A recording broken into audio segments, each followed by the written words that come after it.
Bismillahirrahmanirrahim. Assalamualaikum warahmatullahi wabarakatuh.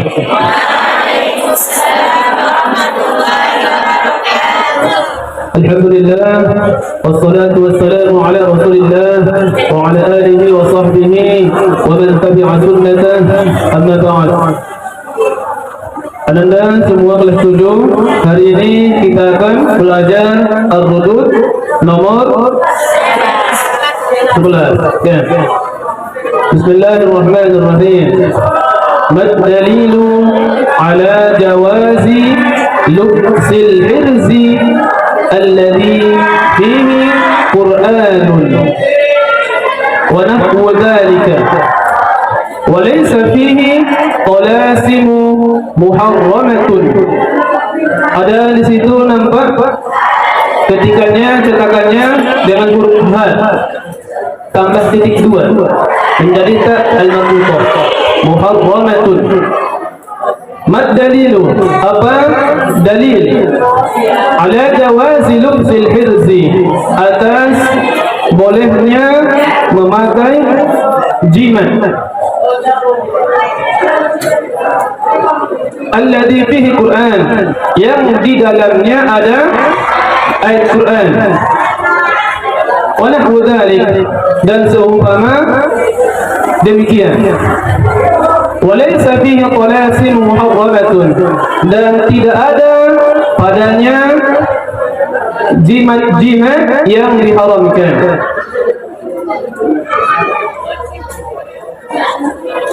Qala Allah Ta'ala, a'udzu billahi minasy syaithanir rajim. Wa nunazzilu minal Qur'ani ma huwa shifaa'un wa rahmatun lil mu'minin. Suratul Isra ayat 83. Al-hadithu qala Abdullah bin Umar kunna nu'allimu sibyanana al-ayati min al-Qur'ani wa man lam yablugh.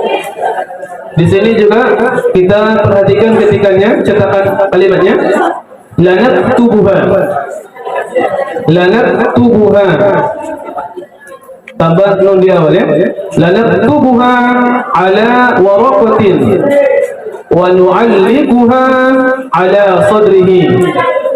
Rawahu at-Tirmidzi. Qala al-Imam Ahmad bin Hanbal fi kitabih al-Ilal wa Ma'rifat ar-Rijal عن الشعبي قال لا بأس بالتعويذ من القرآن يعلق على الإنسان.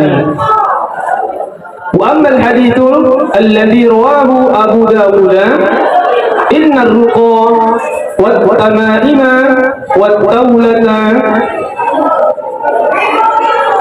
شرك، فليس معناه التمائم والتعاويذ التي فيها قرآن أو ذكر الله.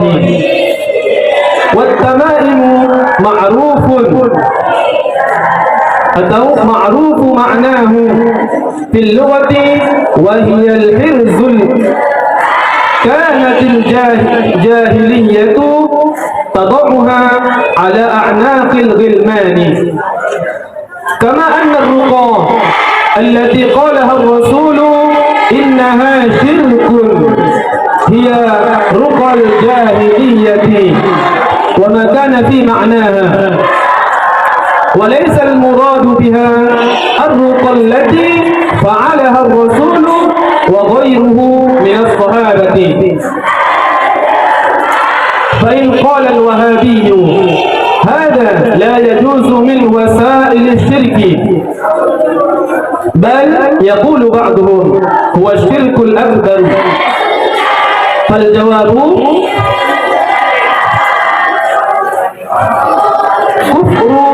زعيمة ابن تيمية لأنه استحسن ورغب بتعليق الحروف التي هي من القرآن ومن ذكر الله. ذكر ذلك في كتابه الكلم الطيب. Baik, kita dengar Allah Ta'ala berfirman, wa nunazzilu minal Qur'ani ma huwa shifaa'un wa rahmatun lil mu'minin. Apa artinya? Kami turunkan dari Al-Quran apa? Obat dan rahmat bagi setiap mukmin, bagi seluruh mukmin. Surah Al-Isra ayat 83. Sebuah hadis, qala Abdullah bin Umar berkata, kunna nu'allimu, dulu kami mengajari sibyanana, anak-anak kami, ayat-ayat min Al-Quran, dari Al-Quran. Wa man lam yablugh, dan orang yang belum balik, anak yang belum balik, lanaktubuha ala warqatin, akan kami tulis di sebuah kertas, wa nu'alliquha ala sadrihi, dan kami gantungkan di atas dadanya ataupun kami kanungkan. Diriwayatkan Imam At-Tirmidzi. Berkata Imam Ahmad bin Hanbal pada kitabnya Al-Ilal wa Ma'rifatir Rijal, Al-Sya'bi, dari Al-Sya'bi, Imam Al-Sya'bi berkata, la ba'sa, tidak mengapa, bitta'widi minal Quran, dengan melakukan perlindungan dari Al-Quran. Yu'allaqu al-insan, digantungkan atas manusia. Wa amal hadithul ladzi rawahu Abu Dawud, dan adapun hadis yang diriwayatkan Imam Abu Dawud, innar ruqa, sesungguhnya jampi-jampi, wat tamaima, dan jimat, wat taulata, dan mantra, syirkun, adalah syirik. Falaysa ma'nahu, maka tidak ada maknanya at-tamaim wa ta'awid, jimat dan perlindungan, allati fiha Quran, yang di dalamnya ada Al-Quran atau zikrullah. Wat-tamaim, dan at-tamaim ma'ruf ma'nahu, terkenal maknanya, fil lughah, menurut bahasa, wa hiya al-hirzu, adalah jimat, kanatil jahiliyatu, yang pernah ada orang jahiliyah, tadhuha ala a'naqil gilman, meletakkannya di leher anak-anak. Kama anna ruqal lati qalaha Rasul, sebagaimana bahwa jampi-jampi yang Rasul berkata, innaha syirkun, sesungguhnya dia syirik, adalah ruqal jahiliyah, jampi-jampi orang jahiliyah. Wa ma kana fi ma'naha, dan yang sama dengannya.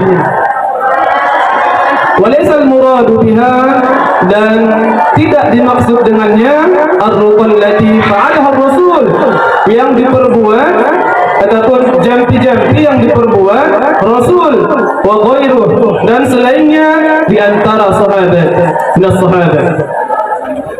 Fa in qala al-Wahabi, muncul lagi ya. Maka jika berkata orang Wahabi, hada la yajuz, ini tidak boleh, min wasaili syirki, jimat ini termasuk dari jalan menuju kesyirikan. Bal yaqulu ba'duhum, bahkan berkata sebagian mereka, wa syirkul akbar, jimat adalah syirik yang paling besar. Fal jawabu, maka jawabannya, kufru za'imatin Ibnu Taimiyah, mengkafirkan pimpinan mereka Ibnu Taimiyah. Li'annahu, karena Ibnu Taimiyah istahsana, menganggap bagus, waragaba, dan memotivasi, bita'liqil huruzi, dengan menggantungkan jimat, allati hiya al-Qur'an, yang dia dari Al-Quran, wa min dzikrillah, dan dari zikir-zikir kepada Allah. Dzakara dzalika fi kitabih Al-Kalim At-Thayyib. Imam Ibnu Taimiyah menyebutkannya pada kitabnya Al-Kalim At-Thayyib. Nama kitabnya Al-Kalim At-Thayyib. Baik, mungkin itu sekitar terjemahnya ya. Kita bahas pelan-pelan ya. Pertanyaannya adalah apa? Apa pertanyaannya? Apakah dalil, apakah bukti bahwa boleh memakai, menggunakan jimat, menggunakan ayat Quran, yang mana di jimat itu tidak ada sama sekali sesuatu yang diharamkan? Ada apa? Ada kendala? Ada? Maka jawaban pertama, kita ambil ayat Quran. Ayat Quran, Allah berfirman, wa nunazzilu minal Qur'ani ma huwa shifaa'u wa rahmatun lil mu'minin. Allah menegaskan kepada kita, menyampaikan bahwa dikuatkan oleh Rasul bahwa di Al-Quran itu ada obat. Pertama, kita harus tahu bahwa Al-Quran merupakan obat. Syifa'un wa rahmah, sudah obat sekaligus rahmat. Sehat dengan kasih sayang, berarti sehat dengan rahmat Allah. Beda nanti orang sehat tanpa rahmat ya? Ini Al-Quran sudah punya obat sekaligus diiringi dengan rahmat Allah. Berarti itu pertama, kita tanamkan di Al-Quran ada obat. Satu. Kedua, ada sebuah hadis yang diriwayatkan oleh Abdullah bin Umar, anaknya Umar bin Khattab. Apa kata beliau? Kami mengajari anak-anak kami apa? Al-ayati minal Quran, ayat-ayat Al-Quran. Kami ajari anak-anak kami Al-Quran, kata mereka. Anak-anak bagaimana? Anak-anak yang sudah bisa diajari, yang sudah menyambung ketika dialog berbicara. Wa man lam yablugh, di antara anak-anak kami yang belum balik, yang belum dewasa, yang belum bisa dia menangkap apa ilmu yang disampaikan secara sempurna, maka lanaktubuha ala warafatin wa nu'alliquha ala sadrihi. Anak-anak yang belum balik akan kami tulis di sebuah kertas. Kami tulis ayat Quran, lalu kami gantungkan di dadanya, kami kalungkan. Yang sudah bisa diajari Ibnu Umar dan semua sahabat, karena bangsanya punah, kami mengajari dengan ayat-ayat Quran. Yang belum bisa, mereka langsung tulis dan digantungkan di lehernya, di dadanya. Seperti yang kita saksikan anak-anak sekarang. Orang tua ketika anaknya sudah umur 2 tahun, 3 tahun, yang pertama dikalungkannya bukan ayat Quran, akan tetapi kalung yang ada namanya. Kalau namanya misalnya polta, ya polta ada, ya dikalungkan. Mereka tidak mengikuti yang ini, padahal para sahabat ikuti Nabi, bahkan mereka melakukan ayat Quran itu kalau nggak diajarkan digantungkan di anak-anak. Berarti ini hadis yang membolehkan kita bahwa menggunakan jimat, menggunakan Al-Quran. Anak-anak saja mereka kasih boleh. Untuk lebih jelasnya bisa kita bandingkan. Di sini kan ada hadis yang diriwayatkan oleh Abu Dawud.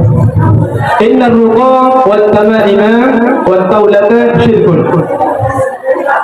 Sesungguhnya jampi-jampi, jimat, mantra adalah syirik.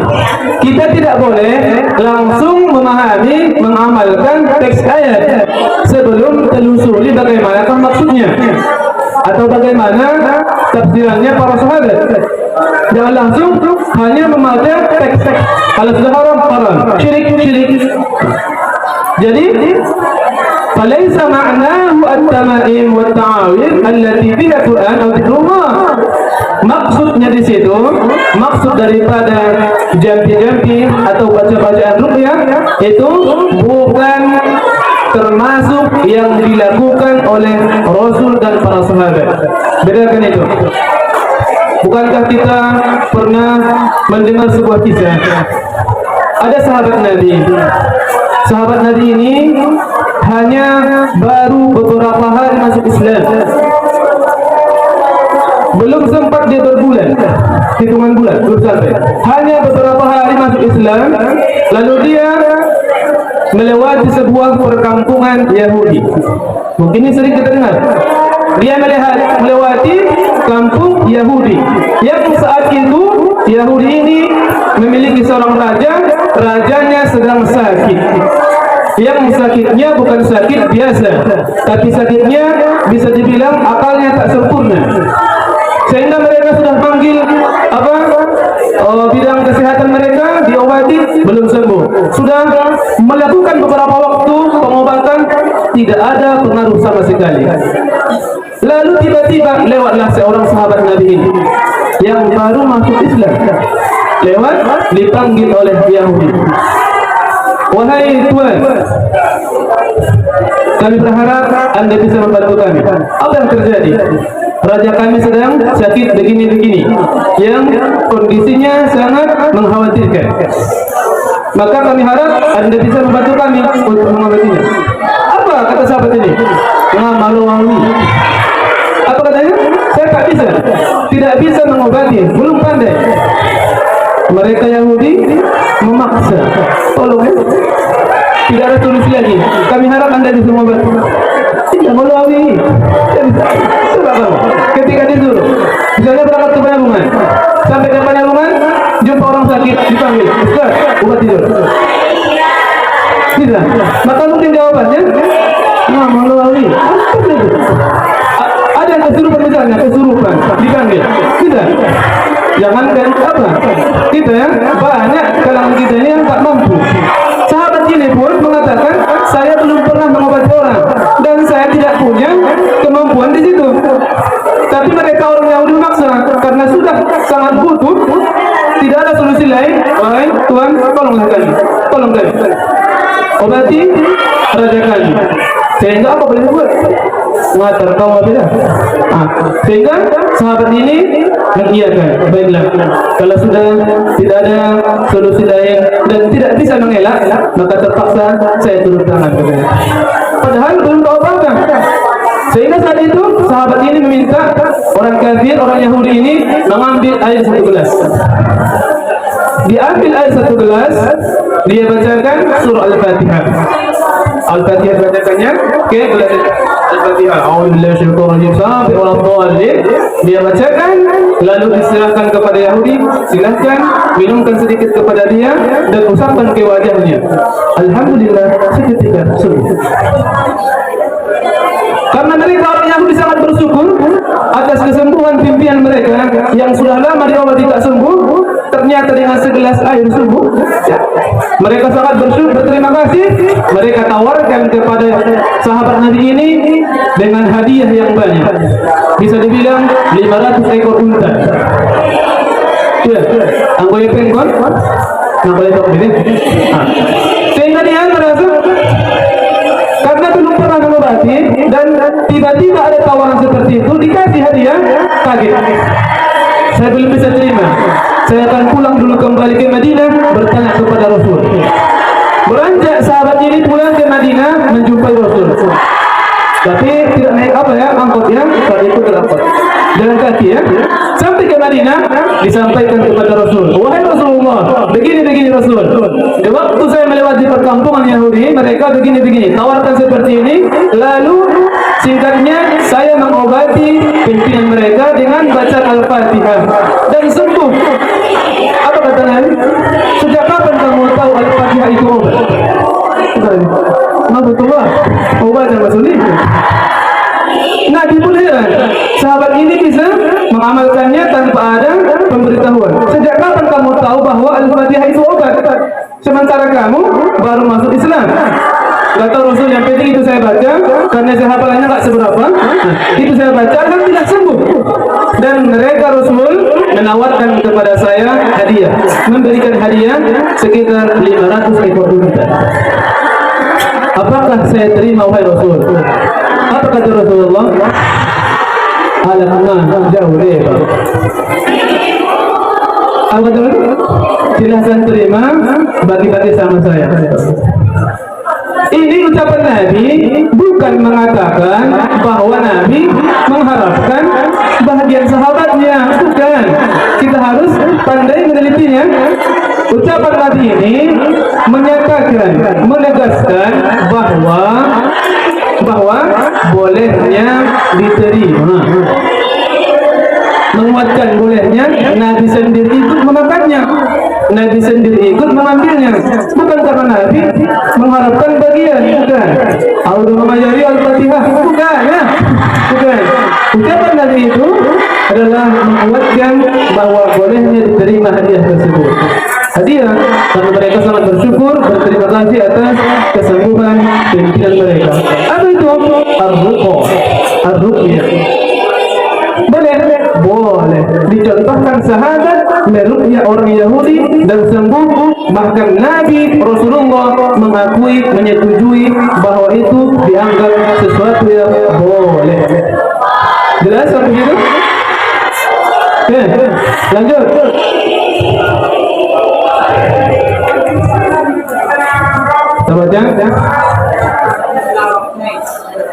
وليس المراد بها الرقى التي فعلها الرسول وغيره من الصحابة.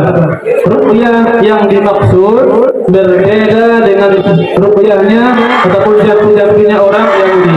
Yang dianggap syirik itu jampi-jampinya orang Yahudi, orang-orang kafir, yang ucapannya bukan Al-Quran, yang ucapannya bukan zikir kepada Allah dengan bacaan simsalabim abraqabraq. Itu baru syirik, kan? Soalnya banyak orang-orang sekarang ketika melihat sesuatu yang aneh terpancing ikut menyaksikan. Ustaz sama sering ketika lewat pinggir jalan, entah ke Jimpuan, entah kemana, melewati pasar. Kan pasar di pinggir jalan ada, pinggir jalan ada pasar. Nah, kita lewati. Di sana sangat sering terjadi ada orang yang tak pakai baju membawa obat-obatan dan pakai mikrofon, bawa toa itu, pakai mikrofon. Menyampaikan ini obat kudis, ini obat ini gatal, ini obat ini. Disampaikannya. Orangnya saja tidak memungkinkan. Kenapa? Buka aurat, tak pakai baju, celana pendek, bacaannya pun bukan bacaan Quran. Yang dibaca apa? Tidak tahu. Tapi masih banyak yang ikut menyaksikannya. Itu yang kita cerita. Padahal yang dianggap boleh itu yang dilakukan oleh Rasul dan para sahabat, yang mereka buat apa? Ayat Al-Quran dengan satu syarat, ya.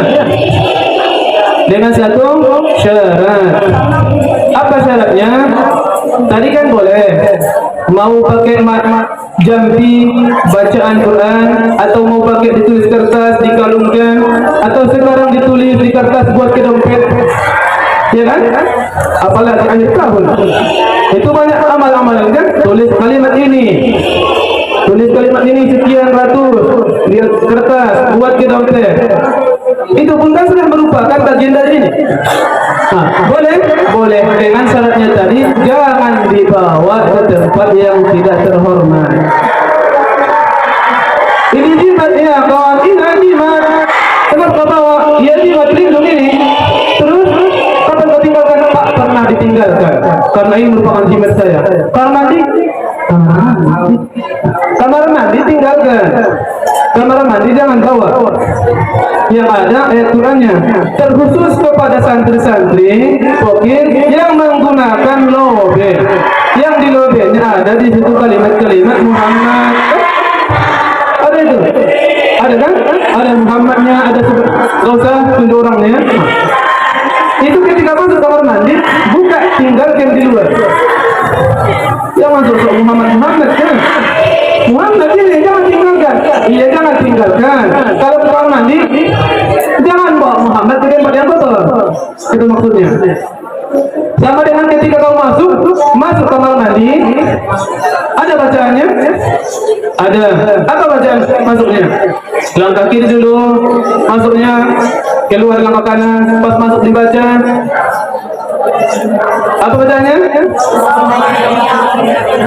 Itu singkatnya mungkin ya Allah ini. A'udzubika lil khubuthi wal khaba'ith. Pas keluar, Alhamdulillahilladzi adhaba anni al-'adab wa 'afani. Alhamdulillahilladzi adhaba anni ma yu'dini wa abqa 'alayya ma yanfa'uni. Misalnya kan? Itu dibaca. Ada bacaan-bacaannya. Belum lagi ketika ada kerjaan di situ ya, istinja misalnya ada doa-doanya. Dan semua itu tidak boleh, tidak bagus kita lafazkan. Karena ada nama Allahnya. Jangan pas masuk Allahumma. Ada kecil di kamar mandi takbir kecil Allah. Aduh. Takbir lagi. Tapi biasa anak-anak latihan azan. Latihan azan di kamar mandi. Allah. Jangan di kamar mandi. Kalau yang dewasa sekarang bukan itu lagi. Di kamar mandi bawa HP.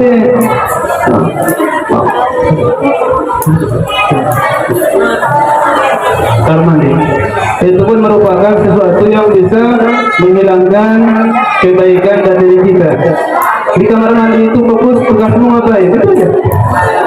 Kau tambah-tambahin dengan rokok, kau tambah. Ada orang merokok kamar mandi, itu nggak bagus. Dia mau buka mulutnya di kamar mandi. Orang kalau kamar mandi itu tutup mulut. Dia membuka merokok.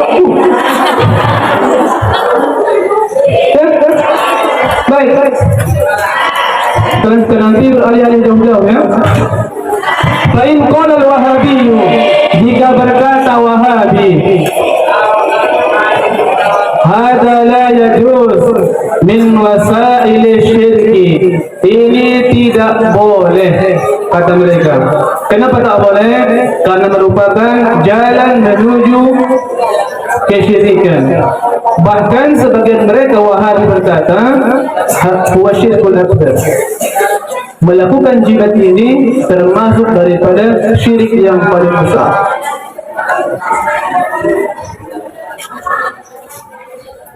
Luar biasa. Yang kita ketahui yang paling besar apa?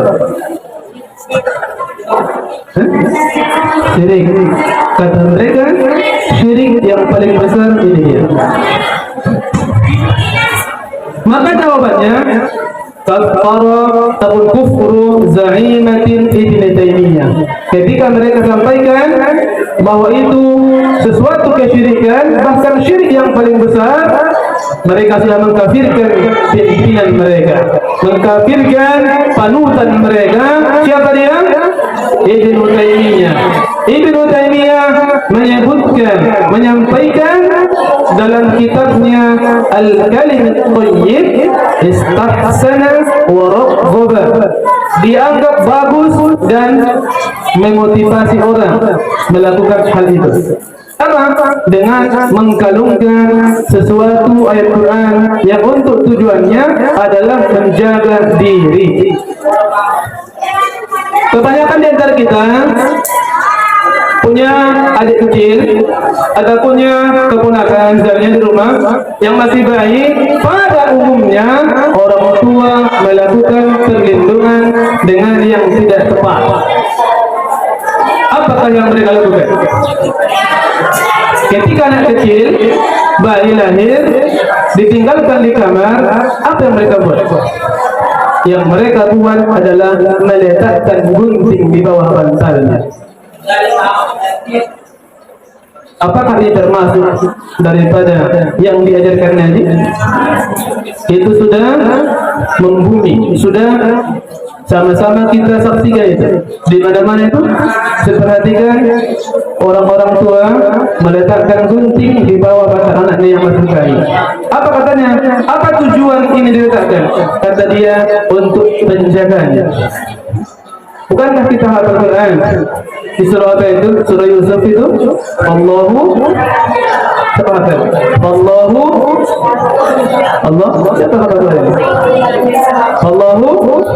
khairun hafizun wa huwa arhamur rahimin. Allah itu sebaik penjaga, bukan gunting.